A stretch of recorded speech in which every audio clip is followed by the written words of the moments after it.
Hello. Can you hear us, Don? Everybody hear me? I can hear you. I'm not. Evening, Don.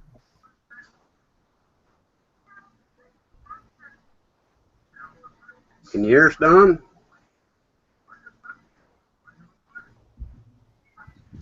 Can you hear us?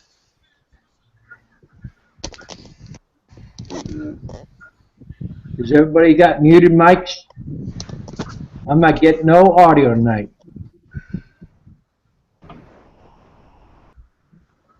Uh-oh. Hello, Don.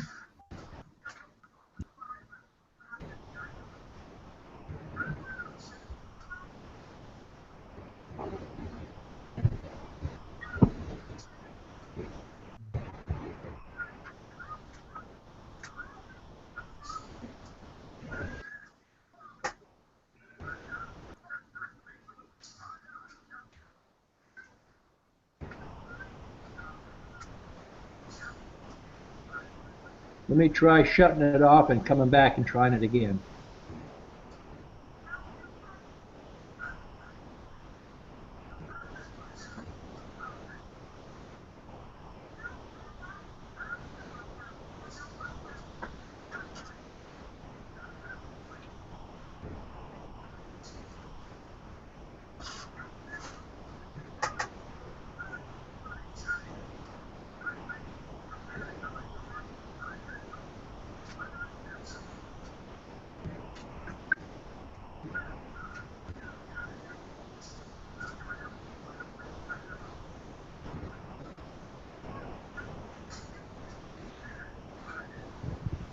Can you hear us? Welcome back, Don. Still don't got no I audio. can hear you.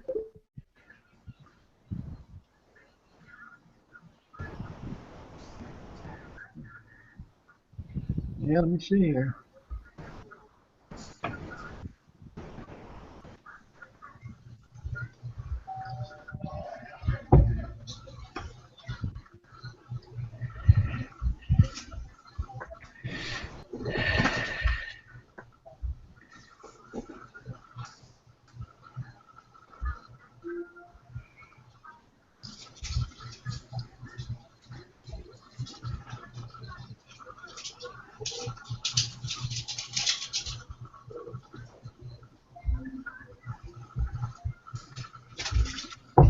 Can anybody hear me now? Yeah. I can hear you, Don.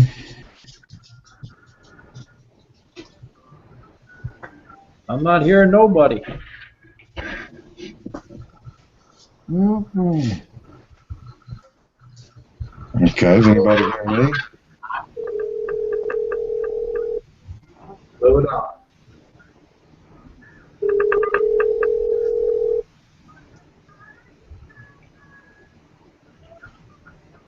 My volume control is up. Let me see.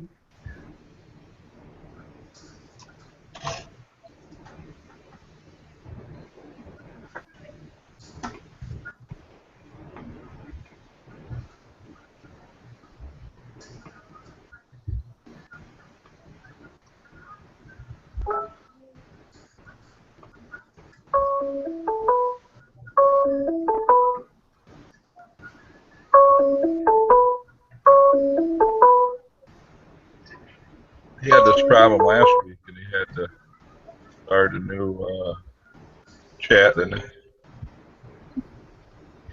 Yeah, that I have solved it no last audio time. tonight.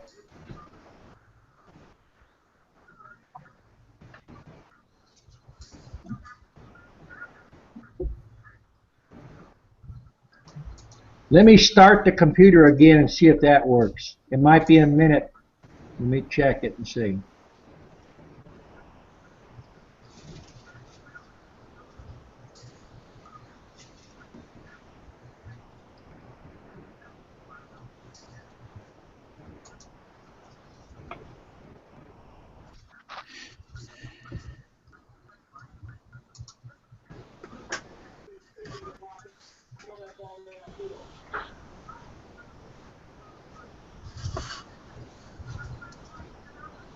was wondering what kind of sugar prices everyone's paying.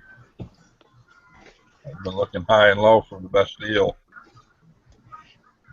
Hey, Patsky, Man Lake's selling it for like $23 and change.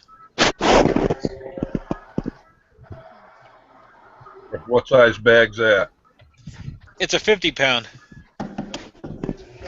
Well, right now I'm getting it from the local Amish for 45 So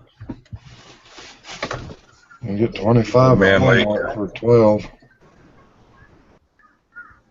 the Amish is definitely the best deal I found. It's 45 cents a pound. I can hear everybody. All right. We're good. I go now. Hello, Don. Hey, I see we have a full house tonight. With all these people, you're going to stump the teacher tonight, huh? I highly doubt it. Yeah.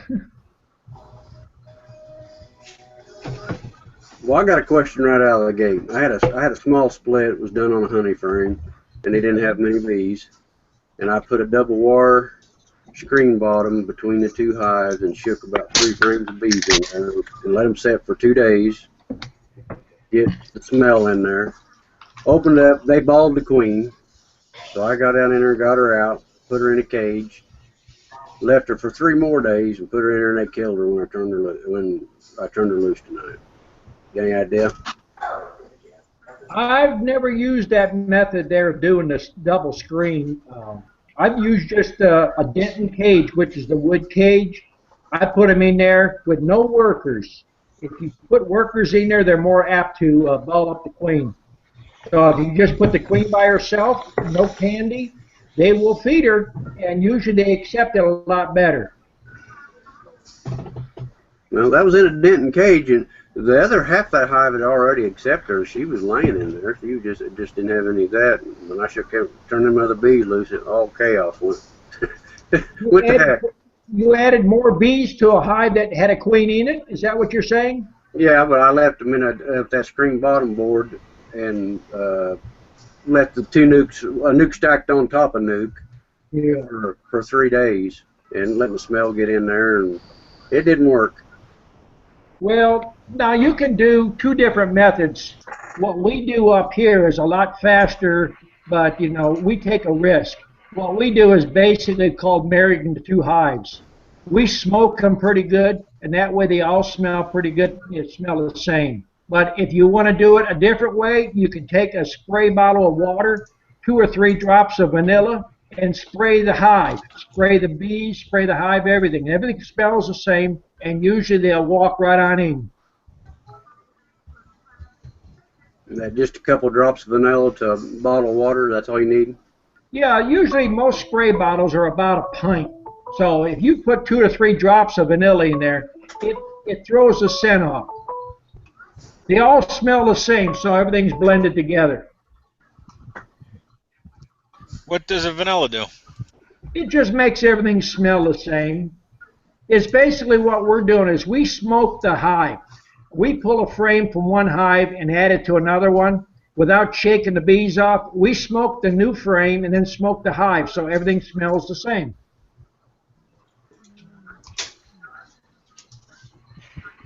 I got a quick question. Your queen cages, what size hole do you drill? Well, if you make your own cages, the 3 holes that we use on top is a 3/4. The ones goes in the end is 3/8. And we make ours 3 inches long, 1 1/8 wide.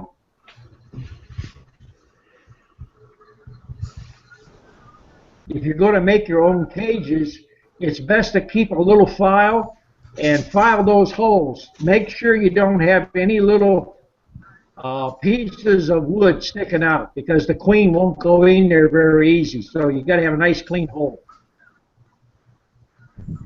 Okay, thank you. Sliver of wood will hold that queen up from getting in there. Now, I've got some videos up on catching queens. If you're not afraid to pick a queen up, you can just reach over and pick her up by the wings, put her with your head first in the hole, and just bump the rear end, and they'll usually walk right on in. But now, if you're afraid to pick them up, just put your hand there and then put your finger behind her and let her walk up on your hand. Cup your hand, hold that queen cage right over the top of your hand, and she'll walk on in. I've done a couple of videos on catching queens, and just whatever is most comfortable for you.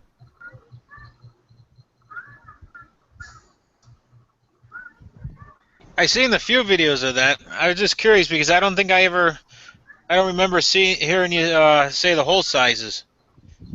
Well, some people rather just buy the cages. I like to make everything myself, so you always have scrap wood there, and white pine works the best. Poplar works good.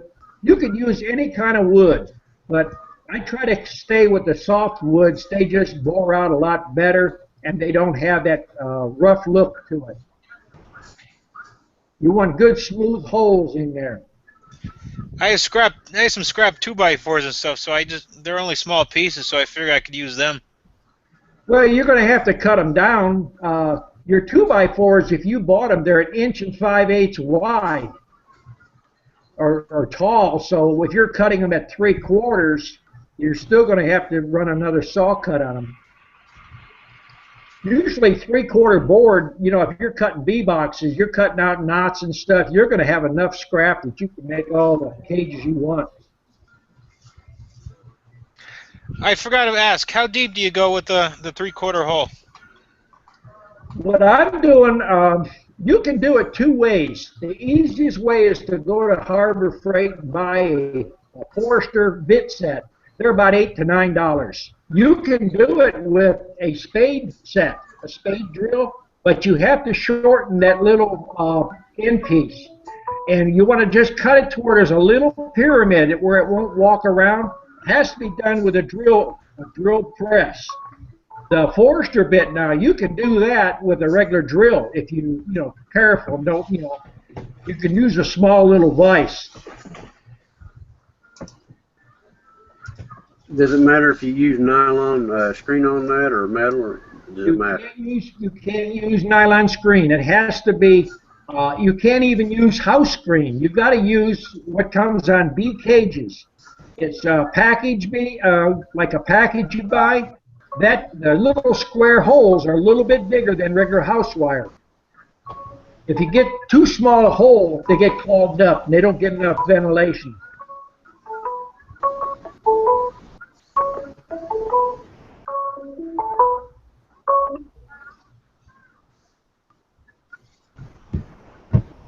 Les looked like he had a big dinner tonight sitting there. Do you know what that screen's called where you can buy it at the hardware store?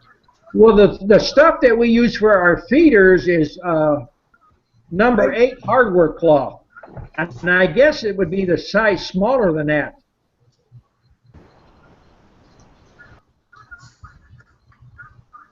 I don't know if it's number 16 or number 10.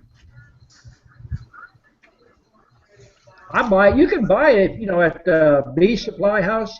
If you go around to any of the bee clubs, a lot of times people have packages. They bought a package of bees, or, a 2-pound package or a 3-pound package. There's enough screen wire on that you could probably do 40 cages anyhow. I seen on eBay they have some for sale too, but it's not a very long roll. Well, on eBay, a lot of it's you pay too much shipping on it.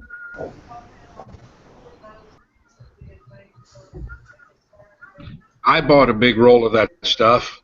Had big plans, was going to build screen bottom boards, and I found out they're not ideal after all, so I got a bunch left over. Did you buy hardware cloth, number 8 wire? Number 8 wire. Yeah. That's you could probably use that for queen cages, but it's a little big. I like the size smaller than that. I see.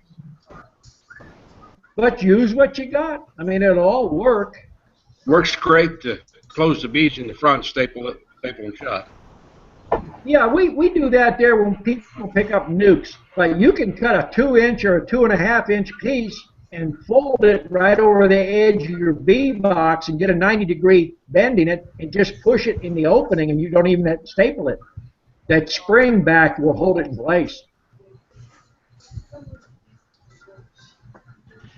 I'll have to send you some pictures. I built a couple of the hive top feeders using your design.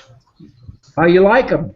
I haven't put them on the hive yet. I actually made the feeder a little too big inside, so I can't put a milk jug. So I'll have to get a pie tin. Well, I don't know how you made it too big. You cut your milk jug about 3.5, 4 inches high, and when you put your bar across there, what I usually do is take a marking pen and push your fingers down on that milk jug, take that marking pen and mark it all the way around the 4 sides, and take a scissors and trim it, Well, put your 2 staples in it. I made it too wide.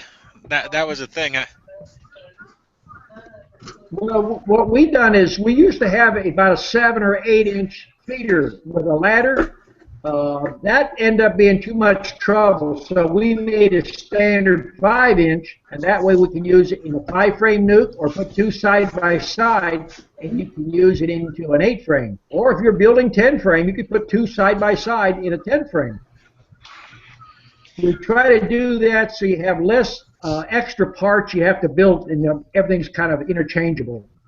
I actually use instead of that number 8 cloth, I actually use the aluminum window screen, and it looks pretty good. Well, the aluminum window screen is too fine a wire. It's going to get clogged up on you, and you're going to have interaction with your sugar water. That was basically the number one reason we went to milk jugs. We used to use aluminum loaf pan that you make bread in, and we found out with that hardware cloth, it's galvanized. And the galvanized with the sugar solution is an interaction of metals, and it actually perforates the aluminum in about 5 to 6 months. So you get little pinholes in that pan, and then you wonder why your feeder's leaking. It took us a while to figure that out. So everything that I try to pass on is things that we've made mistakes, made corrections, and try to pass it on. Yeah, I'm in love with that feeder, Don. It's almost as good as sliced bread.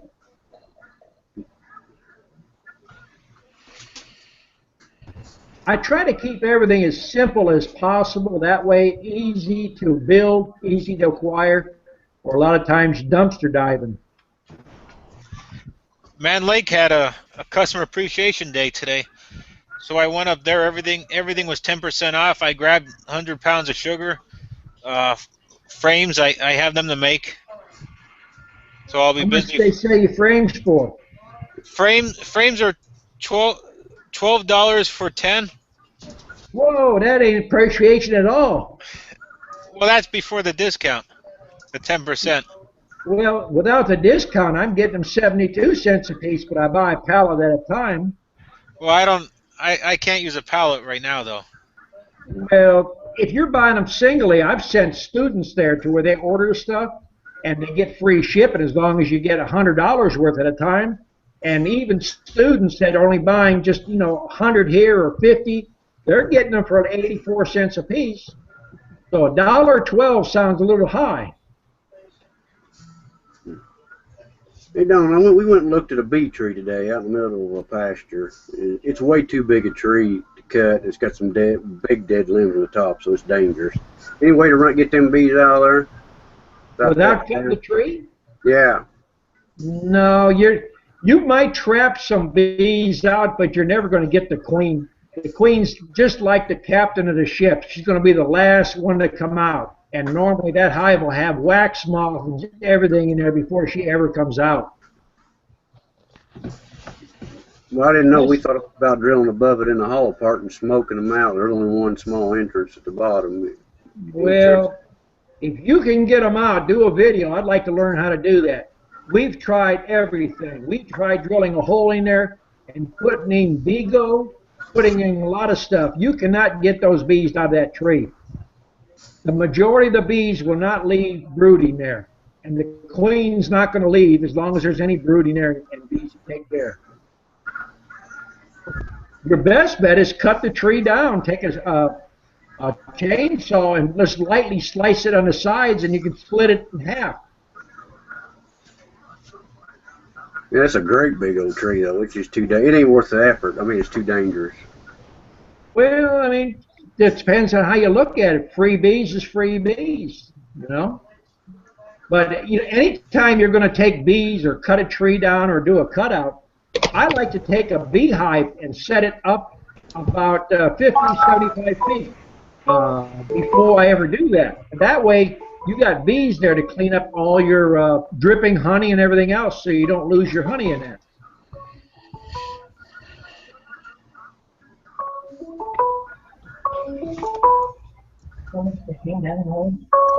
Yeah, can I use borax in place of boric acid? Can I use what? Borax? Borax and boric acid is two different products. Boric acid is basically was used for washing out wounds and that. It's used for killing mites, roaches, stuff like that. And borax is basically a flux for welding. Two different products.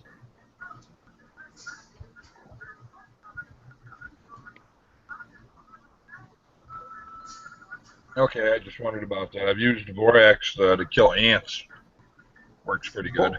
Borax will kill ants? I've heard of people using it as a wash on wood to keep it from being ate by the beetles and bumblebees. They don't like it. It's a home remedy for treating wood. I see.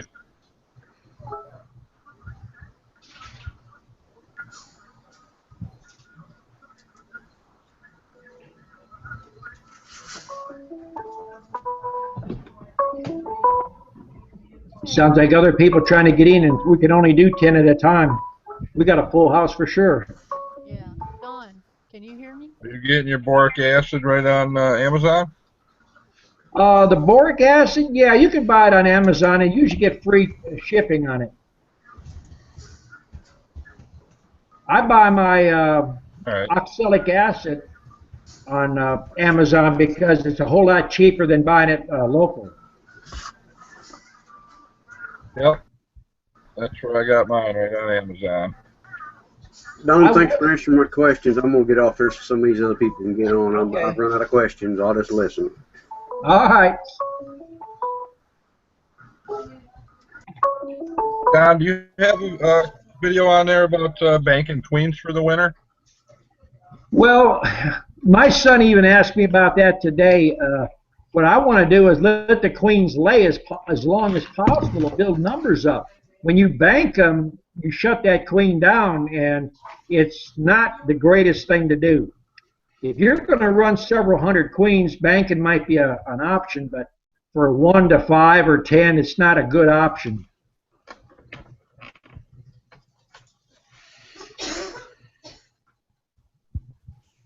So I should probably How just many go ahead queens are you and planning do on some banking? splits right away with those. Yeah, that's the best they do. Put the queens to use right away. Yeah, they're just brand new splits, queens from splits that I've done recently. Well, if you're going to bank a queen, it's probably the best thing to do is to let them lay for at least a week to 2 weeks. If they don't lay that long, then they're not going to usually lay very well.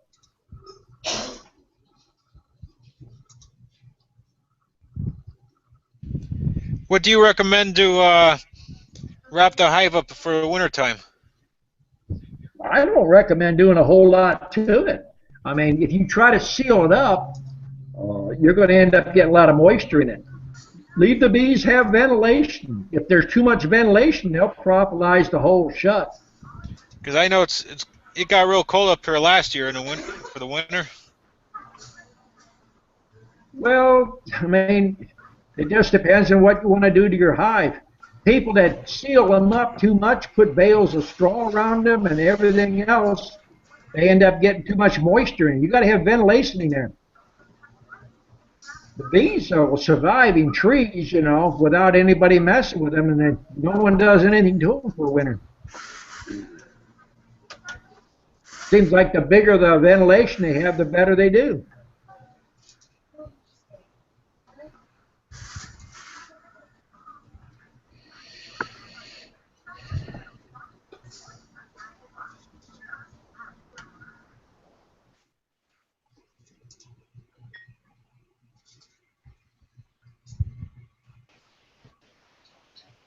Hey Don, Yeah. I have some brood comb. The brood's all emerged, and it's in the brood chamber. Should I pull that out? They're starting to backfill it with honey. The queen's not going to lay regular brood in there, is she? Well, I mean, sometimes a queen's going to go up pretty high. I would let the queen lay as much as possible, but if you got a frame that's mostly honey, I would either move it clear to the top or I would extract it or cut it out. Right now, I'm pulling a lot of honey out, and putting starter strips back myself because I want them to build brood right now, not honey. Well, it's actually, I'm sorry, it's drone comb. Well, drone comb, your best bet. Are you running 8-frame or 10-frame stuff? These are in my nukes. In nukes? I wouldn't worry about them in nukes. I mean, I would basically, if you got a more than one nuke, I would take and set that drone comb in a nuke that has least amount of bees and let the drones hatch out. Because you can use those drones for mating, and once they backfill it with honey, and then you could just either extract it or, put a new piece of comb in there. Yeah, no, I let them emerge. They've already emerged. But it doesn't seem like the queen's laying in it. She's not laying any brood in it. So they're just, instead of having room for her to lay, looks like they're just filling it with nectar instead of having. Should I cut that out and let them draw new comb? If you don't want to move them out of your nuke, just move them to the outside of your nuke and let them fill it with honey. Use it for stores for the winter. Okay. I may do that. I may just move them up into some supers. Well, you could run a double deep 5-frame, and go through the winter real good, even in cold weather. Yeah, I'm in Louisiana, so I'm right up against the Gulf. We usually get pretty moderate. Is that how you usually run your nukes double deep through the winter, or just single?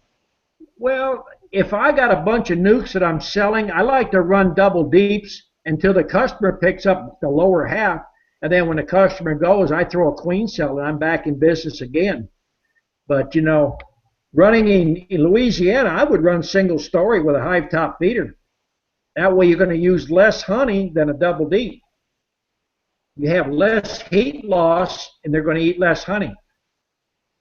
Okay. Your hive top feeders are your best bet on whether you're going to run single 8s, 10s, or 5-frame.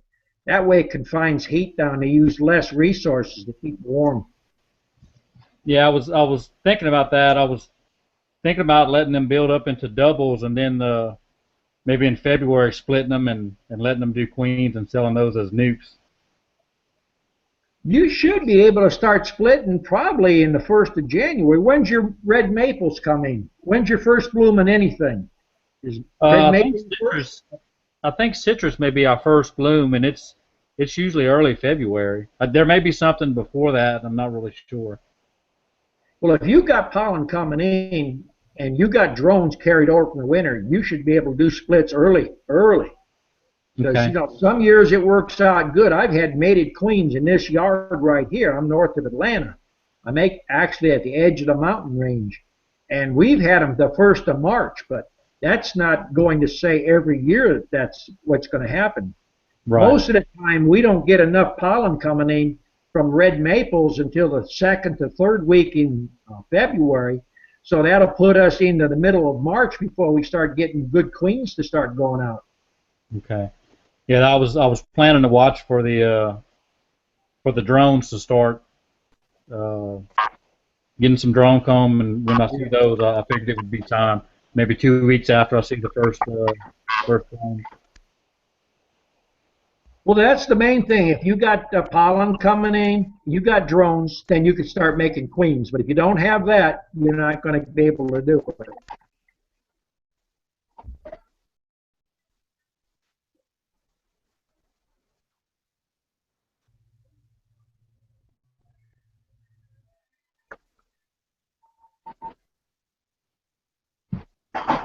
Hey, Don, I have a question. Yeah. Mm-hmm. Hey, I got a nuke going and I got 10 frames. Just switched it into there. She filled it all the way up and I have no honey. But my goldenrod is just starting to bloom. So would you recommend me putting another super on top of that? Or will those all hatch out and they'll fill it up with honey yet this year? What are you trying to do? Make bees, or are you trying to make honey? I want them just to make it through the winter. Um, it's already cooling off in the evening, so I know my goldenrod just bloomed, and you always said quit taking any honey when you see the first goldenrod. So they just have no honey. They got a lot of bees, but no honey. Well, right now, where do you live? Central Ohio. Well, you was south of where I was, up northern Ohio. So, I'm familiar with the goldenrod and everything. Your goldenrod will probably run until about the middle of October. But right now, you need to build numbers up. So the first thing I would do is do a treatment. Make sure you don't have mites, because right now mites are at the highest. Starting in the end of July, all the way through August, up into September. If you don't build your numbers up as far as brood, you can have all the honey in the world in there, and they're not going to make it through the winter, because all them bees you see now, they're going to be dead in the end of December and January. So you've got to have your new bees. Okay. Well, I had a good hive going. I extracted honey, and I put all my draw and comb in there, and she laid it right up. Everyone's laid up nice. So I guess I just leave them go then, huh? Well, are you running 10 frame stuff up there, or are you running 8s? Yep, it's a 10 frame super deep. Well, you can run a double deep up there and go through the winter with no trouble. But I would make sure you got that second brood box, at least 8 frames of brooding there. Okay, I'll add her on tomorrow then, because she's got everything laid up beautifully, and like I said, just no honey yet, but there's a lot of bees in that box. Are you rotating the outside frames to the inside on that 10 frame? Yep, I did like you said. I checkerboarded it there, and then they just went through and she laid everything up. So, but I just need to drop, I guess, that next one. Put a super on top of that. Then anything extra, I would pull it myself. I would pull it, and then I would save it, and then you can always feed it back as honey. Don't dilute it. Feed it as straight honey. Okay. Now my bigger three, I got 3 boxes high, and she's laying on the top, and I pulled down just so I look through it. Now all the bottom ones just have pollen in them, no honey, and she's just staying in the top. She's laying good on them, but in the 2 bottom boxes, they're doing nothing in it. Why wouldn't they be doing anything down there? How old is your frames? They older than 3 years?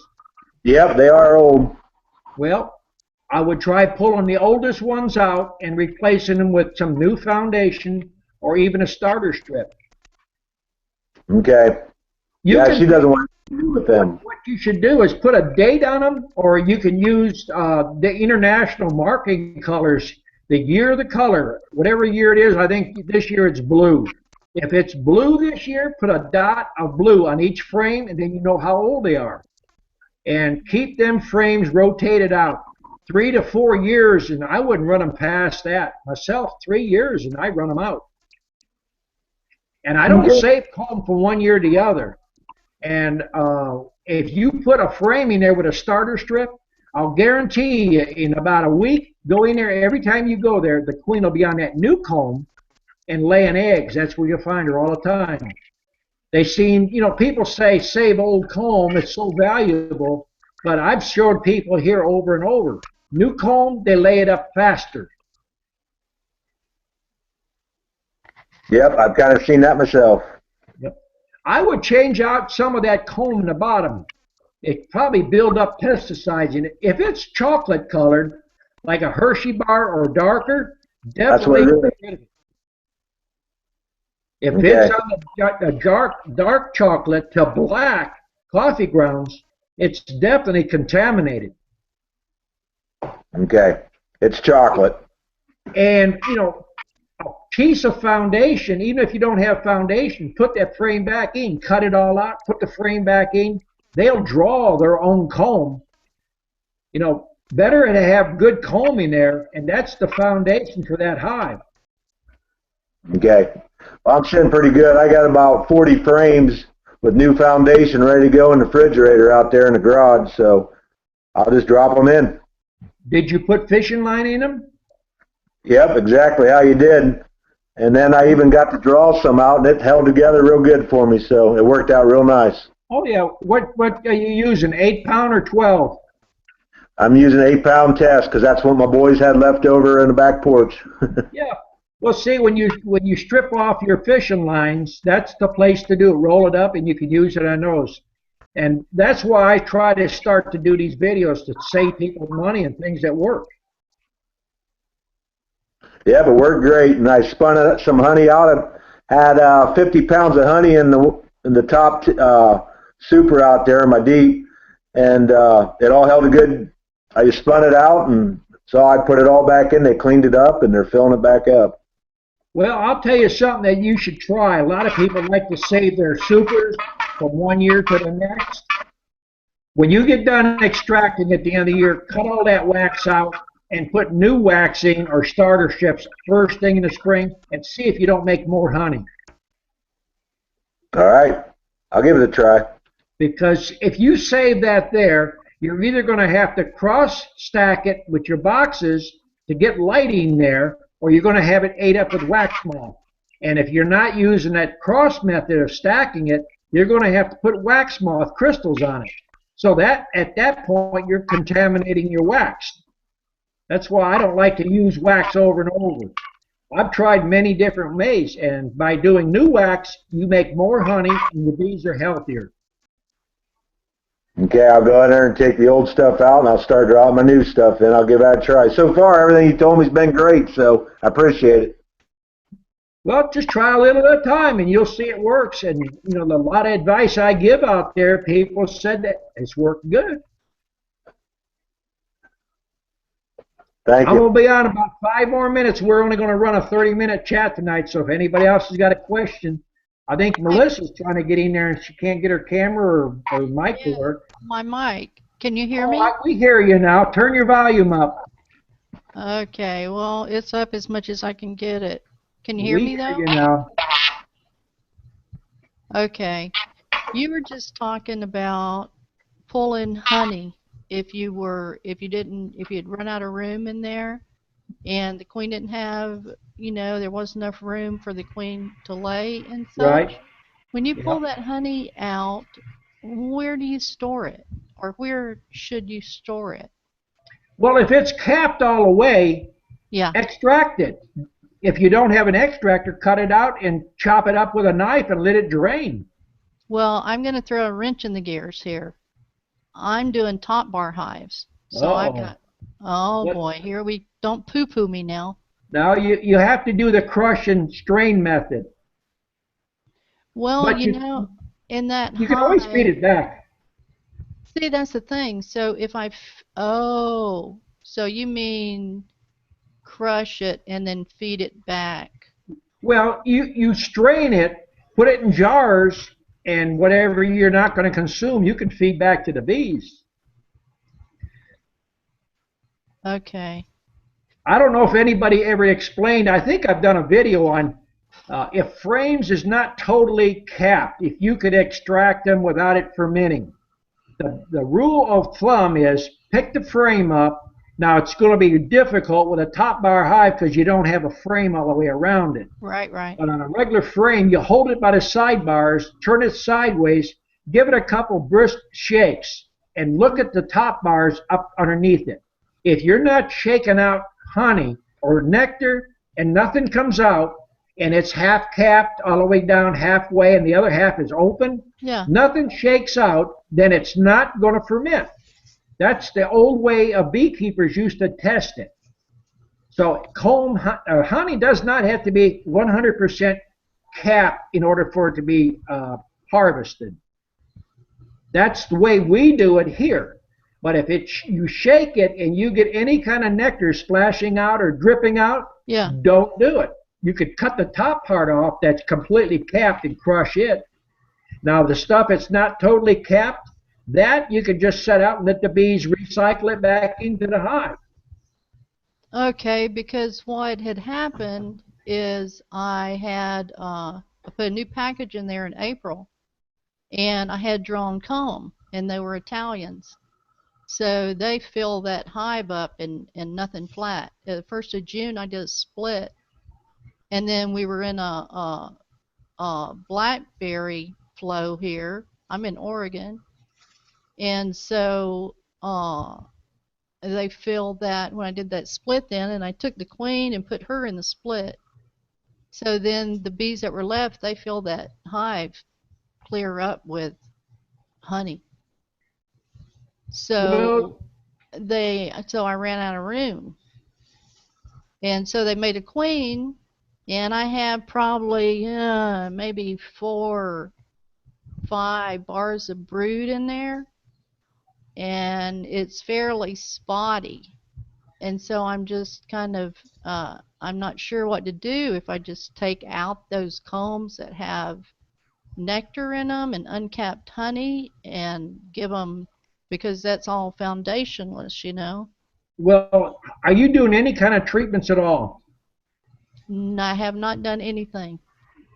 That spotted brood is usually caused from a failing queen or you've got a very high mite count. That's the first thing you're going to start noticing. Okay, because they go made out there and watch your hive. If you're getting pesticide damage, look at the ground and you can watch bees that kind of hopping. Or if you're seeing bees in there with singed-looking wings or raggedy-looking wings, that's what happened to me last year. So Yeah. I've not seen any K-looking wings. I've not seen any, you know, of the little red spots on them like I did last year when I had Varroa. When you see the red spots, you're getting into an advanced stage. The first thing you see is spotted brood. And what's happening is the queen is laying okay, and the bees are pulling it out because they got a mite or something on her. So it's very spotty. Okay. Don't you have thymol? No, I've not done anything. I've not treated it in any way. If you don't treat that hive, it's not going to, especially in Oregon, it's not going to last. Now you can go down to the drugstore and buy a small bottle of thymol and just do what? No, go ahead. You take some thymol and take about a quarter of a teaspoon right about in the center of your hive and just dribble some of those crystals in. And then go to the opposite end and dribble up a little bit right there. And what they'll do is beat their wings and they'll circulate that thymol. That's the most organic way to get rid of those mites. But, you know, I would believe in the vaporizer, but it's kind of hard to do a top bar hive that way. Right. But if you don't treat, they're not going to last. Okay, well, I don't want that to happen. That's what happened to me last year. The only other way you could probably do some, but you know, your winter's going to be on you before you can do a whole lot. You could take some of that spotted brood and you could pull a frame out, clean all that wax off, and just rub some wax on it and put it back and let them build some new wax. Sometimes that helps cut down on your mites. That's why when we do splits, you don't have to do a lot of treatments because you're breaking that brood cycle, constantly splitting the hive. Right. One quick question, Don, on your top bar feeders.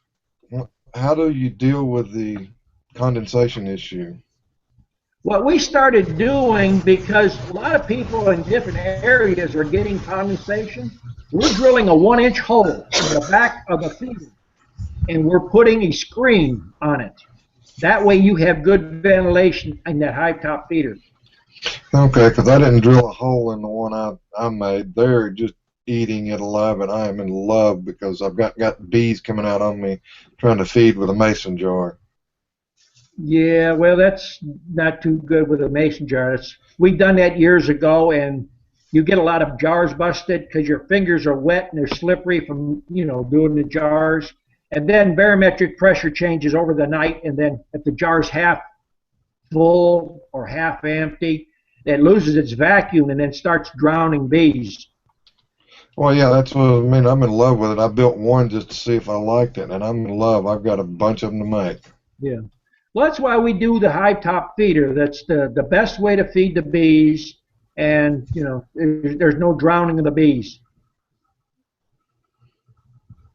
Well, if nobody else has got any more questions, I'm going to head out of here, and we're going to probably do a 30-minute chat on the next week too. Okay, thanks, All Don. right. Thanks, Okay. Don. Thank you. Thanks, Don. Everybody pulling up. Have a good night. All right, everybody have a good one. Hey, Melissa. Yes. Don't feel bad about the ostracizing of a top bar because I've built one and I'm gonna attempt one of them next year.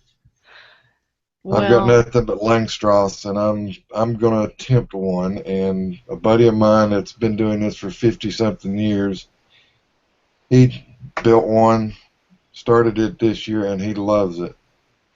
well, there's a learning curve when it comes to knowing how to manipulate it and what to do when, because that was what I started with last year. Yeah, that's he's like I said, he's been beekeeping like Don 50 something years, and he thought I was crazy when I said something about doing one last year. And he built his own, put it together, and he just loves it. He says, I can work these bees without a veil. I can get out here in my underwear, and they've never stung him Yeah, because well, they're one more bar at power. a time. You're not upsetting a whole 8, 10 frames at one time. Yeah, now see, it certainly would be nice when I see people pulling out whole boxes of honeycomb. What? He started his from a package this spring. He cut some of his deep frames into a V wedge and put them in there so they'd have something to immediately start on. Hmm. And his whole idea was cut comb honey. And he filled up, I think he said he had 11 bars of comb to cut up for cut comb honey. And he Well, started the package in early April. some people call them swarm hives because they really explode in population. That I do know. In mine, I have the first one I built was 44.5 inches long, And mine's and 48 that I built. the one I just built is 48. Now I've seen people, and I want to try this next year, is people are putting medium Langs uh, supers on them. Yeah, and Phil Chandler, I don't know if you've ever looked him up on YouTube. He's an English guy that does nothing but top bar. Yeah. And he's a whiz. Well, he's like Les Crowder. He's a whiz at top bars. And I was looking at but I've got the hinge top lid that I've already made on mine. So I'm kind of would have to do some major remodeling to get mine to take a super. Well, they just sit them right on the top, you know. And Well, I've got the A-frame roof, so oh, I see. Mine's just a flat. Mine's just flat. It's flush. My bars sit just flush right on the top. well, mine says flush on the top, but I made an A-frame roof. It's a metal roof, got plenty of ventilation up top. I I went a little overboard on mine. Well, the ventilation is something I had problems with because of condensation forming. So I think that I just used maybe a 1/4 inch thickness of plywood on the top, and then there's like 2 inches of space under there. So I think just the difference in between, how warm the bees are compared to the temperature outside is what made the condensation. I'm not sure. Yeah, I have two top bores, and like you, I built the A-frame, and I got a hole drilled on each side underneath the peak, Yep. and real good with the ventilation. Even down here in Louisiana, I mean, we've been running over 100 degrees for the past 3 weeks. Haven't had any issues, and I was opening them up doing sugar treatments for the past 3 weeks, so I'm going through every bar. Haven't had any issues with breakage or anything. I got the bright idea. I put the right cell, a 2-inch strip across. I took it, run it across my table saw, and glued in a 2-inch strip of right cell I cut. I'm gonna see if that would help. And then you telling me over 100 degrees and you haven't had any problems. Yeah. To see if that would help hold it into the bar was my bright idea. But I initially, like you said, I like you, I overbuilt mine too, and I built wood wedges to go down my bars, and then the second one I built, I just cut a groove, and then I put